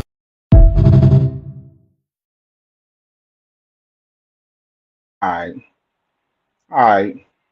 Link in the comments right here. And salute to my brother Cardenas with this comment right here. He said they need to get Bill and Devin to take a lie detector test because Devin might pass and Bill fail or vice versa. Yeah, for sure. Hey, put their ass on a lie detector test too. Matter of fact, fuck that. You know who I want them to put a lie detector test on? Put it on that little nigga Sean. I want his ass on a lie detector test. Because he the one talking about, I had God, Allah told me that Ryan Garcia was going to test positives for PEDs. Put his little light-skinned ass on a lie detector test, dog. Real shit. The link is pinned to the comments, man. Y'all can come up here and talk this boxing, man. We got a good little half an hour, man. So, yeah. Put Lil Shine ass on a lie detector test. That's who I want to see on a lie detector test. Put Sean on there. Because that man talk about Allah told him that he was going to pop dirty and all that shit. I want to see Lil Shine on there, dog. That's what I want to see. Hey, and salute to my sister, Marshawn West, man. Salute to sis Marshawn West, man. Hope all is well with you, sister. Salute to Dank. I see you in the building, Dank. I see you in the building. The link is pinned to the comment. Y'all want to come up here and talk this boxing? You feel me? And I thought that was real crazy though. For us in particular, for us, Ryan with the Oscar and all that shit. We already know that whole story and everything. Um, do I believe he intentionally took Oscar for the fight? No, because he passed all this test leading up to the fight, and then he got popped. He popped the day of the fight, the fight night. You know what I mean? And so me personally, I feel like it was tainted. And you got several people like Dana White and a whole bunch of other people believing that it was tainted as well. Even Eddie Hearn himself believed that Ryan Garcia supplements was tainted. And he didn't get suspended for a year for the actual Oscar. He got suspended for him not announcing his supplements to the commission of New York. That's what he got suspended for in particular, you know what I mean? But some of y'all Haney fans, y'all tend to forget that shit. Y'all tend to forget that shit. The link is pinned to the comment. Y'all want to come up here and talk this boxing, man? We got a good little time, man. You feel me? Sexy Kendra, salute to my sister, Sexy Kendra in the building. You already know the vibe. Salute, sister. Thomas Hill in the building. Salute to you, T Hill. T Hill, tap in on the link, brother. D1. I see Zach B in the building. Zach B said that nigga said he seen God and we let it slide. Fuck the Hades. Yeah, bro. Yeah, bro. He said he seen Allah. Allah told him, "Hey, God speaks to me too, but I don't know about no Oscar though. What's popping with you, BBO? What's popping, man? What you got for this boxing, boy? I already know you feel. I already know you excited for your boy T.O., man, and Shakur, man. Man, what you think about it? Hey, I remember when he told me. I remember everybody was saying, "Oh, BBO lying, BBO lying." I'm hoping to get him on right after after we get this W. But it's exciting, man, because I think we're gonna go in there and beat the curls off Shakur. The thing is with him, you can't box him. You can't box him. He like Bobby Fischer when it comes to boxing. He's a savant. But it's got to be like I don't know if you remember when Hagler fought Tommy Hearns and he rushed him. Yeah. You got to rush that nigga, man. You can't give him no breaks. You might have to hit him in the nuts a few times. Get your Andre Ward on. Just go in there and be a dirtbag and just get and win the fight because the baby told us he almost knocked you out. So Shakur can go to sleep. So I would love to see T.O.B. Shakur Sanchez. That'd be great for boxing. And then hopefully, man, I'm hearing, now I don't know if this is true, I'm hearing your boy Abdul Wahid might come back from the dead and fight the winner. So that'd be good either way. But I really want to see T.O. fight Devin after this fight. That's what I want to see. I want to see him fight Devin. So that'd be good. But let me ask you this real quick. What? Because I ain't got to ask you this, man. What you think about your boy, the Mexican pussycat runner from Obertai? Yeah, I seen you post that. Why you over there capping on your shit about that? How am I capping, man? How am I capping? Because that's cap. That's So cap you as gonna fight? fuck. Hold on. So you John gonna fight? Obertine, hold on, listen. They haven't had any negotiations about fighting at all, for one. And then for two, the person that you can say that's ducking Ja Obertine would be Zerto. Because Ja been clamoring and asking for that fight with Zerto for the longest, for the past damn near 2 years. You know what I mean? So if you want to say anybody ducking Ja Obertine, you can put Zerto Ramirez's name on that. You can't put David Benavidez because David Benavidez, he just now moving up to 175 and he taking the fight that Ja Obertine won't. Ja Obertine, the thing is, he's not a draw. He doesn't bring big money to this situation. You feel me? So that's You a bit. Okay. I see how you do, Ken. I like how you do that. But listen though. He don't bring no money. Hold on. Listen though. Don't get it twisted. After David, he fights Zerto. Ja Obertine would be on the play. David Benavidez don't duck no fucking smoke, bro. He's sweet, man. He don't duck no smoke. Hold on, he's sweet, man. He said he fighting a 41-year-old Arthur Beterbiev after he get done with Ramirez. That's what he said he want to do. So he want to go fight a 41-year-old man because you done seen Ja Obertine the last 6 dudes he done put in the hospital and he beat Brutus. Now that dude is a monster. That dude probably one of the best. I would say Brutus. That dude Brutus is probably a top 5 heavyweight of all, light heavyweight of, cruiserweight of all time. And Ja Obertine beat his ass. Ja Obertine, I'm telling you, man, he's going to beat the tacos and right side of David Benavidez, bro. He's going to fuck him up, man. When you start liking Ja Obertine? I've been liking Ja Obertine. And listen, bro. I ain't never heard you talk about Ja Obertine till recent time, nigga. You up here playing. I ain't heard you talk about Ja Obertine till the other day. You dropped a video talking about David Benavidez ducking Ja Obertine. I'm like, I looked at it. I'm like, why this nigga capping on this channel, bro? Ja Obertine ain't getting dug by no David Benavidez, brother. He's not. David Benavidez fears none of these niggas. Shout out to Pacific Monster. He reached out to me, so I'm hoping to have him on the show real soon. So when I looked at what was going on, I said, "Hey, I'm just a small channel, man. I want to help. I want to help spread the word about your boy, the Mexican Pussycat." And so that's what I'm doing, man. I can't wait till we have him on there because I want you to pull up, man, because you talking a lot of crazy stuff about this Mexican guy who ran from Canelo, but y'all still talk about this nigga, man. This nigga went to 175 and didn't fight Canelo, man. So. That's the kind of guy y'all want to do. Because Canelo did, bro. Canelo outpriced himself talking about he want $200 million to fight David Benavidez. If that ain't fucking duck and smoke, I don't know what it is. How is that? And they saying supposedly he got $150 million to fight. BBO, ask yourself, why the hell would he say that he want $200 million to fight David Benavidez? You ask Dude, yourself that. don't nobody know who David Benavidez is but me and you and D1. Nobody's ever heard of this Really? dude. Right. Outside of David boxing, ain't That's nobody Benavidez, definitely heard of this cap. I dude. get it. What have you seen David on anything? I ain't seen him on a commercial. I ain't Stop seen the him on cap. television. Stop the cap right now. Stop the cap. No bullshit, bro. Yeah, you Super, gotta stop the super cap. cat. You gotta No, stop the you're a You pro. cap. know, I see what you do. I see what you do, Kim. You're a protagonist. I see what you do. You gotta stop You the go. cap, Stephen bro. Smith is You over here, mentioning you're David literally, bro. Benavidez. You got your, like I said, you got your sombrero on for ducking ass Canelo. The man Canelo ducking Osley Iglesias right fucking now, and Can the I ask you a man back question? shadow boxing and everything. Talk about he got elbow surgery and all this shit. He don't want to fight Osley Iglesias. He don't even want to fight Osley Iglesias, let alone fucking David Benavidez. So BBO, you capping So right now, so my Well, dog. people So look. BVO, the Even original less man, got people a know sombrero Ja. on. Go ahead. Even less people know Ja than David Benavidez, bro. David Benavidez is Facts. starting to take D1, the you next step D1. Let's over, not bro. let's not act like me and you ain't boxing fanatics. Me and you Yeah, know how we good are. Ja is, We bro. are.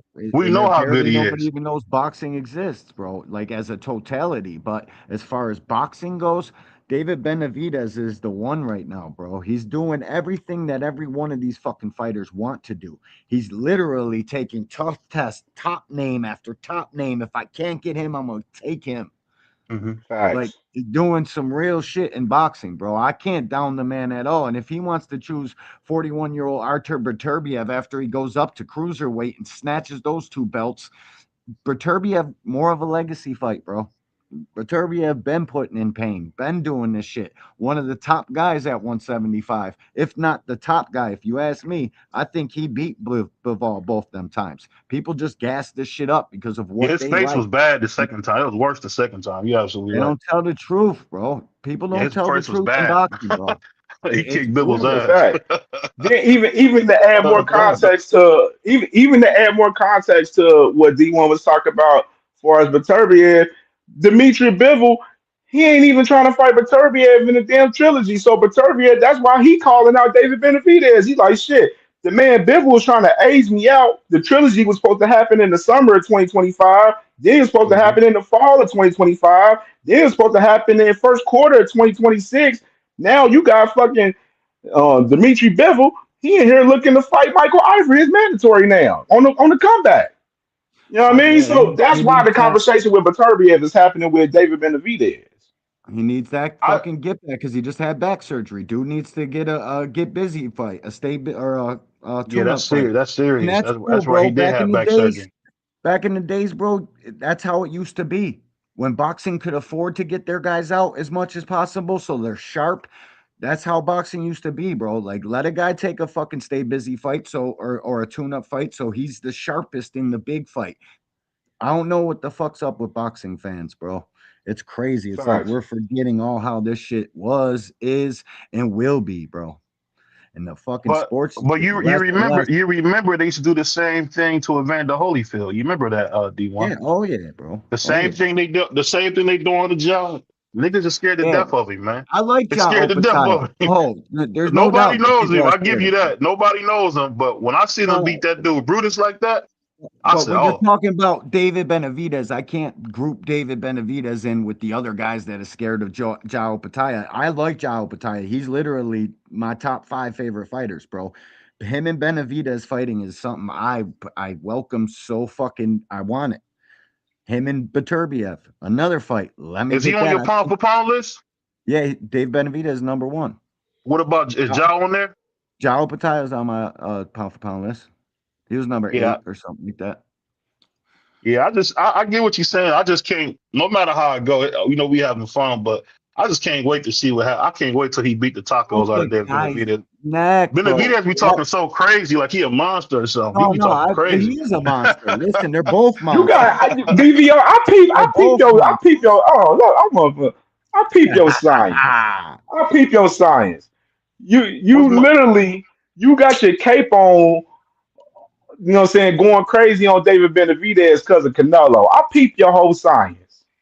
I peep so it. let me ask you I this, peep man. it. You got your Now I sombrero. You don't. eating? Now, It is. That's it. I'm about to say it ain't Taco Tuesday. I forgot it's Wednesday. It was I, Taco Tuesday and you yesterday. know, See, I gotta Who watch do you, you Ken, guys because think It's will Taco. win in this fight? It's Taco Wednesday for you right now because you on some Canelo shit right there. You got this no, he just people Canelo, pulling. Teofimo Lopez. You know what I'm saying? Big Man, Sombrero, I'm all of gonna that shit. feel. Oh, you talking about Ring Magazine champion, lineal champions? You right? I do support lineal champions. I know that's not what you do. I know you don't. Your guy don't unify and all that stuff, but we're not gonna talk about that. My favorite fighter is fighting one of the best fighters in the world. Just that simple. Shakur is that. Shakur is boring as hell, but he's one of the best fighters we've seen in the last 10 years. Easy. Easy. Honestly, I don't. You, dude. People in boxing lie, and that's one of the guys they lie about. Well, let me It's ask Ooh. you this. crazy Let me to me. ask you this though. Let me ask you this though. Have we? And I'm gonna ask you this because you're a real fan like me, D1. If you look at how clean he looks fighting guys, that's not Yeah, easy to it do. says something. It's That's not. not It's easy to really not. do. It's just We don't see that. We maybe know we I'm. don't see that No, we don't. We don't. And maybe it's because I know that because how because he boxing kind of is, because how he these kind of guys are duck tank a made. little bit. That's probably why because he duck No, tank. it's nothing to do with that, bro. It's like the overrating, bro. In the Zepeda fight, you can't fucking tell me you looked at that fight and scored it 118 to 110. And if you did, I don't want to Oh no, fucking it was poke fun. closer than that. It was closer than that. But they gonna. It's only gonna be one card that's true in the whole scoring. One gonna be super wide. One's gonna be the real card, and then one's gonna be something they pull out their ass. Yeah, That's just bro. how it works in boxing. And Because it's hard, that was bro. probably David a Benavidez 115, crashed 118. That out. probably I is a got David 115, over 118 Jack. fight. Hey, you see Yeah, my brother but Dank. this is Dank said David gonna I crash got Ja David over too. time. But Ja can really punch, bro. But this is what people leave out about David Benavidez. He's really out there boxing, bro. People think he's just coming forward, Oh, he's slugging and gotten better. brawling. Yeah, It's he's like, gotten better. oh fuck. Yeah, he's gotten He's better. always been a good boxer, bro. He just likes to be violent. Bro, the people that sell tickets and get excited about their fights, they get hit. It is what it is, bro. I don't know what the fuck like what people want, bro. These guys want to fight and put on a show. When you fight in the pocket, you're gonna get hit. It's the nature of the science. So let me ask you this, Yeah, D1, yeah, because that's a fact, I Dank. never I heard you we don't say get to that. talk boxing like we used to. Let me ask you this, D1. So when you watching the Mexican Pussycat, right? I'll say Mhm. this. The last 2 years, I don't think there's nobody in boxing that's gotten that much better each and every year. I would say Rolly is most improved this year because what he did with that new coach. But when I look at David, he's really improving. I don't know what he's doing. I don't know how he keep getting better. And I think all jokes aside, I think the Ja Obertai fight will be that fight to let you know he is the guy. That'll be his fight that make him that'll make him pound for He's pound number already one. Yeah, well, he's already pound for pound number one on my list. And I don't give a fuck what nobody says. And I he's got him already number been two. proving Sorry, it. man. I got him. Fight I got him at after number two. fight after fight after fight.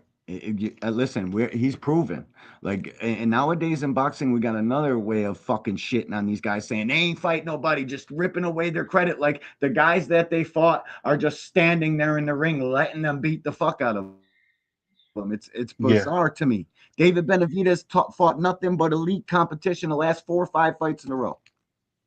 People would That's still a trying to fact. fucking act like he's not. Like it's crazy to me, he did man. Yard It's dirty so though, man. hard to That, be a that was fighter, bro. beautiful, man. He was beating blood out of Yard. That was a beautiful fight. I really He's enjoyed that. Yard I up, give bro. him Somebody that. Canelo didn't want to fight. Yard is Who a Yard? beast, Yard bro. is huge, man. Come on, dog. We got to remember he already beat Sergey Kovalev, who knocked Yard out. So I mean, I don't know. David Morrell, David Benavidez David fought him. Morrell Another better guy. than Canelo anyone. didn't want to fight. I don't give a shit. So David so Morrell wasn't a top belt holder like the WBA regular isn't a belt to people no more. This shit it's just fucking getting so corny to me. David mhm. Morrell was one of, if not the top other guy.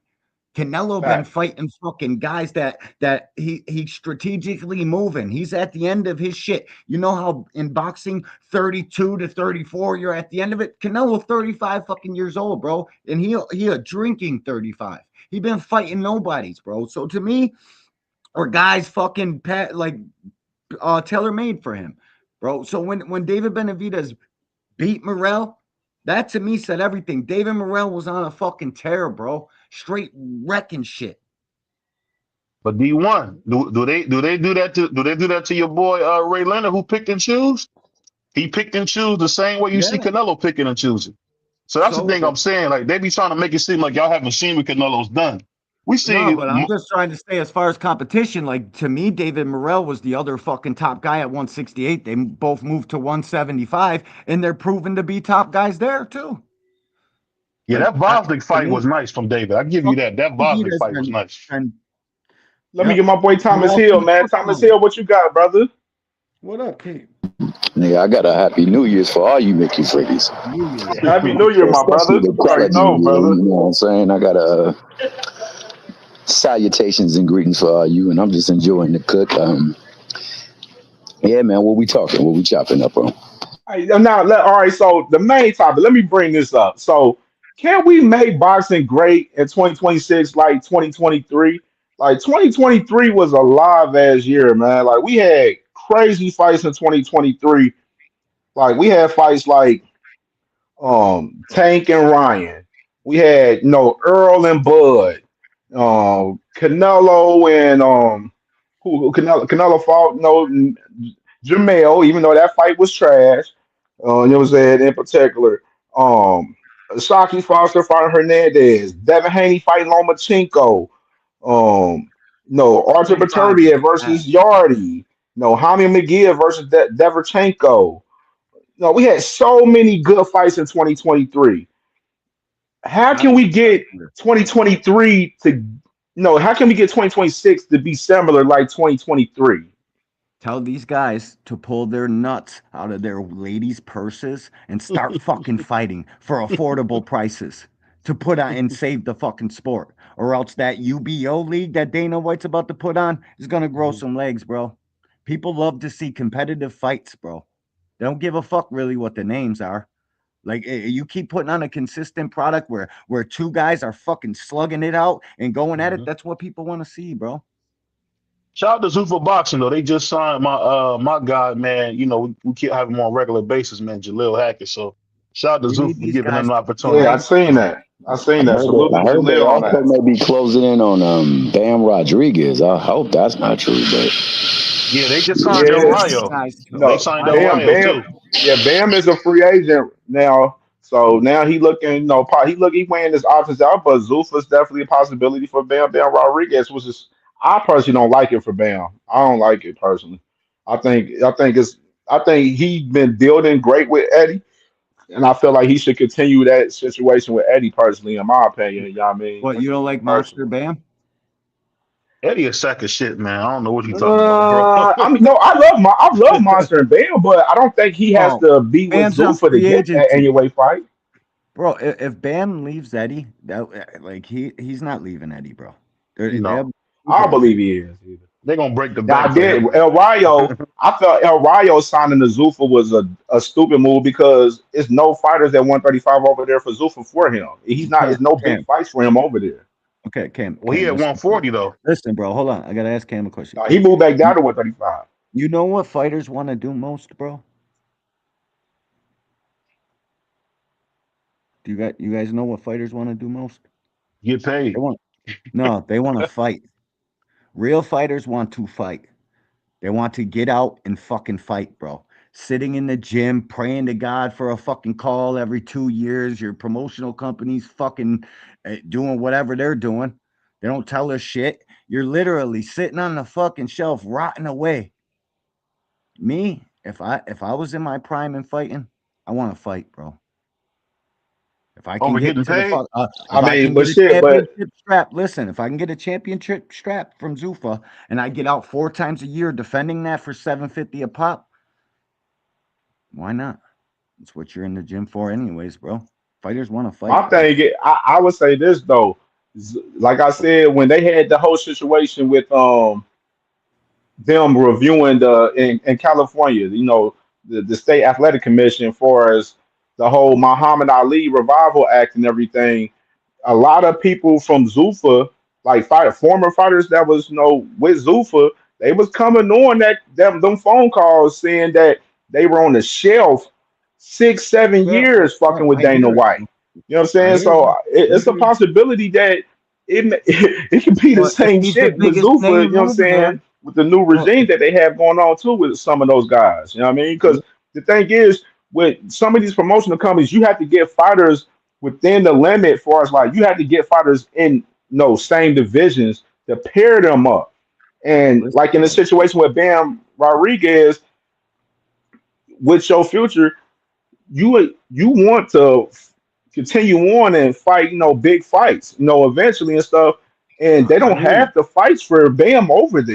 You know what I No, but mean? That's just me personally, my personal opinion on it. Bam But ain't going. I Uso. don't see Bam ain't. Bam Hey, leaving, look Eddie, in different my with that opinion. shit. I just feel like you definitely got to watch out for, anybody in a situation with Zulfa. You got to be careful with it for sure, especially with Dana history too. Dana don't pay fighters well. No, And a lot of there's no a lot doubt. of the You know this fighters is real. in boxing, they want more Yeah, money than them guys at the UFC. yeah, A lot but of them listen, guys in bro. the UFC not getting that much bread over there, man. And Dana Bro, White, the it's reason why not. he's here Listen, working with Turkey Al Sheik with TKO and Zuffa is to, lower the pay scale and be on the cheap end. You know what I'm saying? I That's hear why they that. got the We level all of know fighters that's that what's they gonna have, happen. But C listen, and D if level you can get fighters and over there, prospects and shit like that. You feel me? Like they got a couple of B guys, you know what I'm saying? B plus, B minus guys, but you definitely got to be careful in that situation with, with Zuffa for sure, in my opinion. bro, if you can get over there, and What you you, think, I T have it Hill? on.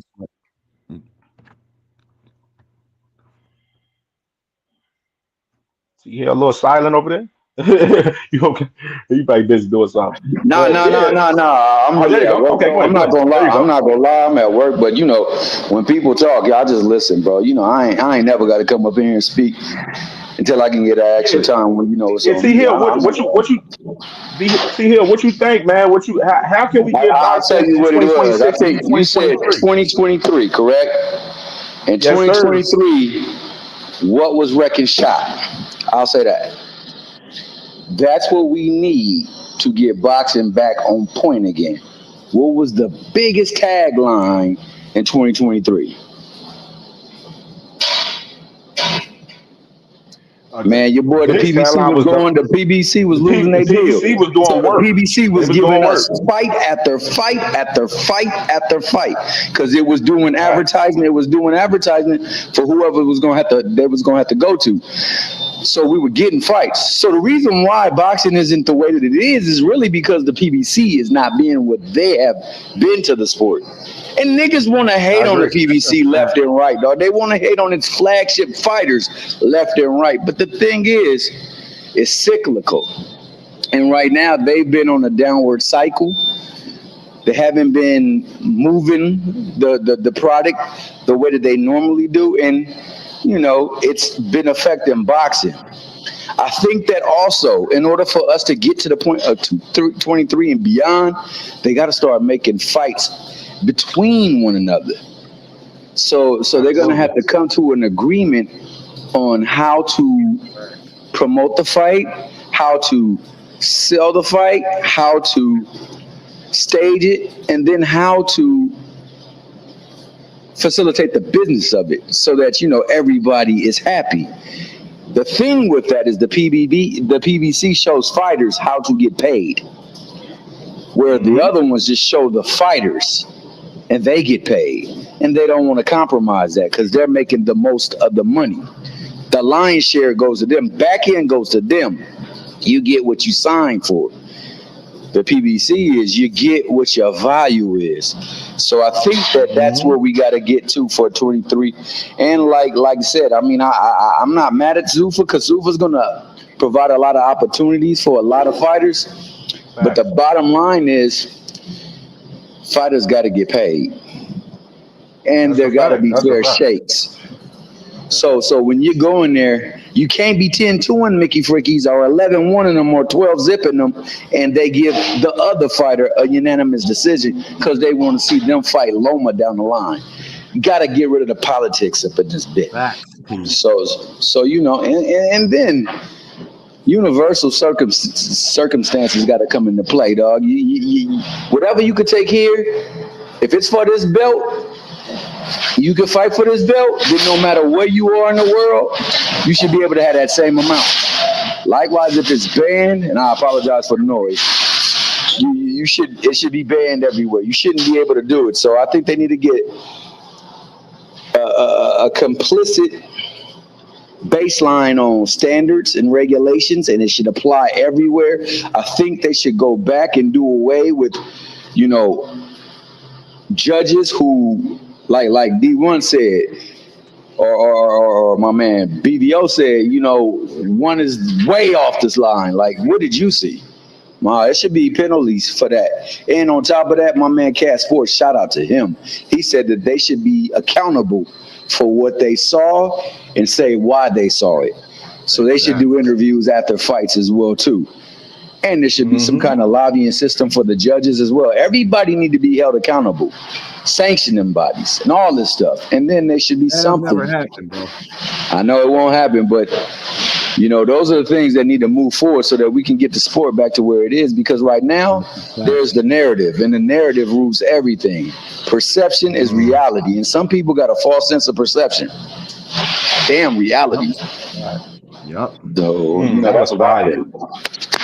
I was fire, bro. It did. I'm with you on that. And one thing with, just to add on to it, as far as the judges, why can't we get some like the former fighters to be judges? Like, why we got these random ass guys that ain't been in the ring and none of that shit judging these fights? Like that's something that I always had a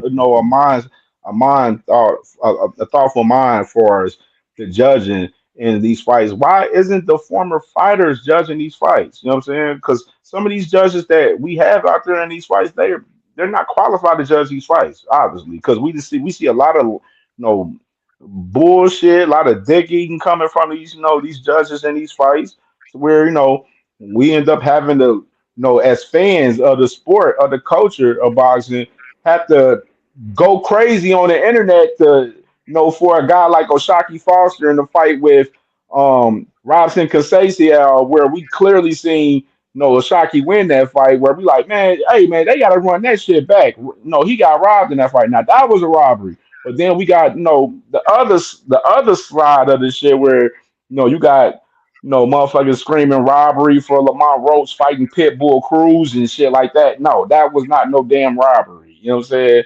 But just going back pertaining to what I was saying for us, making boxing in 2026 like 2023, definitely I feel like let alone PBC, they got to get back active. Definitely got to get back active with from what I've heard, they're definitely working on events in this first quarter. Obviously they got the fight with Mario Barrios and Ryan Garcia, and the other companies, Queensberry, they were very active last year. I feel like they'll definitely be active. Eddie Hearn, they're active. They got a lot of shit coming up in this first quarter as well. And Top Rank, hopefully they can solidify them a stable homes. Even though they do got the situation with the smart TV apps with Roku and everything for us, Vizio and Tubi and all of that shit like that. I feel like the promotional companies, now that Zuffa is coming into play, a lot of the promotional companies, outside of those guys, they have to put their work in, stay active, stay consistent, and give us great fights, man. If you got a fight like Rafael Espinosa and Shushu Carrington on Top Rank, and both of those guys are champions, line their ass up and make them fight.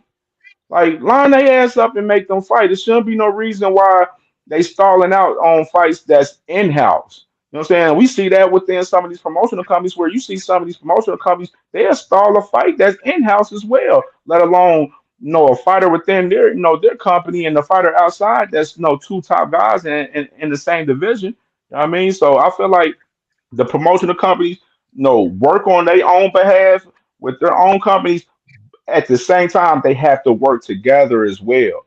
Work together to make some of these fights happen. You see, Golden Boy and Top Rank and PBC, they're meshing up, on some events. Obviously, you got a situation with Virgil Ortiz and Boost Ennis, both of those companies with Matchroom and Golden Boy being under the zone. They're pushing for that fight to happen. You know what I'm saying? Like, we have to make the fights that make sense happen. You know what I'm saying? And that's one thing that I'm very, key on and pushing heavy. Like, we got to get back to that 2023 status, because last year, 2025 was a cool year in boxing, but it wasn't better That than shit was ass. 2023 nor 2024. It wasn't even nowhere near. You know what I'm saying? It was a lackluster year in boxing, in my opinion. You know what I mean? So I definitely want to see, these matchups, matchups be put together. It's whether it's a title on the line or not, make the matchups happen. That's all I'm pushing for is make the matchups happen that make sense 100%. You feel me? Like that's the main thing that needs to happen right now is making these matchups that make sense. And the money is there in a lot of these fights. Make this shit happen, man. Make this shit happen. Let's get this shit in boxing back to 2025. I mean, to 2023. They said 2025 was better than 2024. I don't believe so. I don't believe so. I mean, you could probably make a case for it though. 2024 was a decent year. It was a decent year, but it wasn't fire like 2023. 2023, we got a lot of great matchups in 2023. A lot of great matchups, a lot of big fights, and that's because a lot of all of the promotional companies they were active that year, like all of them. Top Rank, Matchroom, Queensberry, Golden Boy, PBC, all of them was active at that time. You know what I mean, but I'm about to go ahead and check out of here, fellas, man. Salute to y'all, man. Y'all already know the vibes. So salute to you, T Hill. You about to go ahead and check up out of here, man. Salute to everybody, man. Love y'all, man. Much love and blessings and prosperity to everyone. This was another banger show.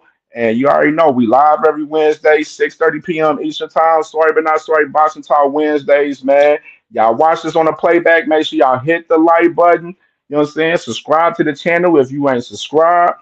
And we out of here, man. Salute to y'all. Enjoy y'all evening. And we out of here.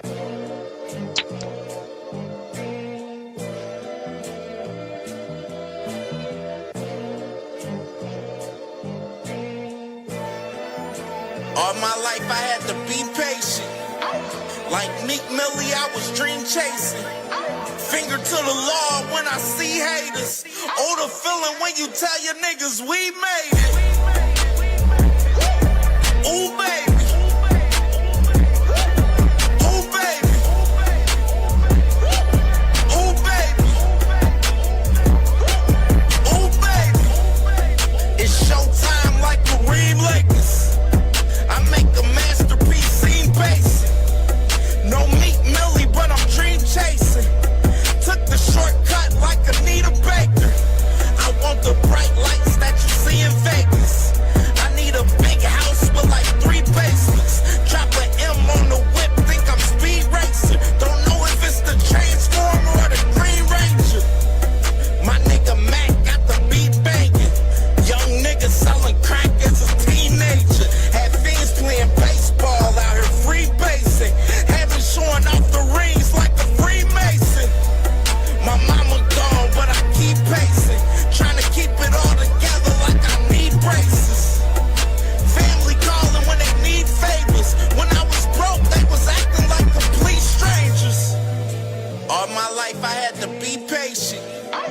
Like Meek Millie, I was dream chasing. Finger to the law when I see haters. Oh, the feeling when you tell your niggas we made it.